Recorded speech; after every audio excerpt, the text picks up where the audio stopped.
بسم اللہ الرحمن الرحیم۔ اور جو مال تمہاری عورتیں چھوڑ مریں، اگر ان کی اولاد نہ ہو تو اس میں نصف حصہ تمہارا، اور اگر اولاد ہو تو ترکے میں تمہارا حصہ چوتھائی۔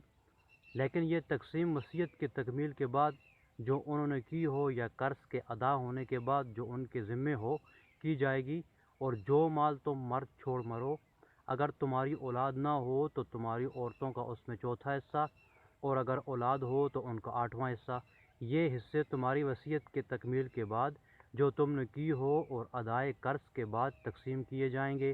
اور اگر ایسے مرد یا عورت کی میراث ہو جس کے نہ باپ ہو نہ بیٹا مگر اس کے بھائی یا بہن ہو تو ان میں سے ہر ایک کا چھٹا حصہ، اور اگر ایک سے زیادہ ہوں تو سب ایک تہائی میں شریک ہوں گے۔ یہ حصے بھی بعد ادائے وصیت و قرض بشرطیہ کہ ان سے میت نے کسی کا نقصان نہ کیا ہو تقسیم کیے جائیں گے۔ یہ اللہ کا فرمان ہے اور اللہ نہایت علم والا اور حلیم ہے۔ یہ تمام احکام اللہ کی حدیں ہیں، اور جو شخص اللہ اور اس کے پیغمبروں کی فرما برداری کرے گا اللہ اس کو بہشتوں میں داخل کرے گا جن میں نہریں بہہ رہی ہیں، وہ ان میں ہمیشہ رہیں گے، اور یہ بڑی کامیابی ہے۔ اور جو اللہ اور اس کے رسول کی نافرمانی کرے گا اور اس کی حدوں سے نکل جائے گا، اس کو اللہ دوزخ میں ڈالے گا جہاں وہ ہمیشہ رہے گا اور اس کو ذلت کا عذاب ہوگا۔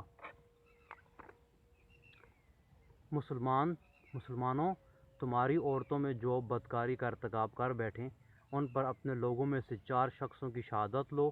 اگر وہ ان کی بدکاری کی گواہی دیں تو ان عورتوں کو گھروں میں بند رکھو یہاں تک کہ موت ان کا کام تمام کر دے یا اللہ ان کے لیے کوئی اور راستہ پیدا کر دے۔ اور جو 2 مرد تم میں سے بدکاری کریں تو ان کو ایذا دو، پھر اگر وہ توبہ کر لیں اور نیکوکار ہو جائیں تو ان کا پیچھا چھوڑ دو۔ بے شک اللہ توبہ قبول کرنے والا اور مہربان ہے۔ اور ایسے لوگوں کی توبہ نہ قبول ہوئی جو ساری عمر برے کام کرتے رہے یہاں تک کہ جب ان میں سے کسی کی موت موجود ہو تو اس وقت کہنے لگے کہ اب میں توبہ کرتا ہوں، اور نہ ان کی توبہ قبول ہوتی ہے جو کفر کی حالت میں مریں۔ ایسے لوگوں کے لیے ہم نے عذاب علیم تیار کر رکھا ہے۔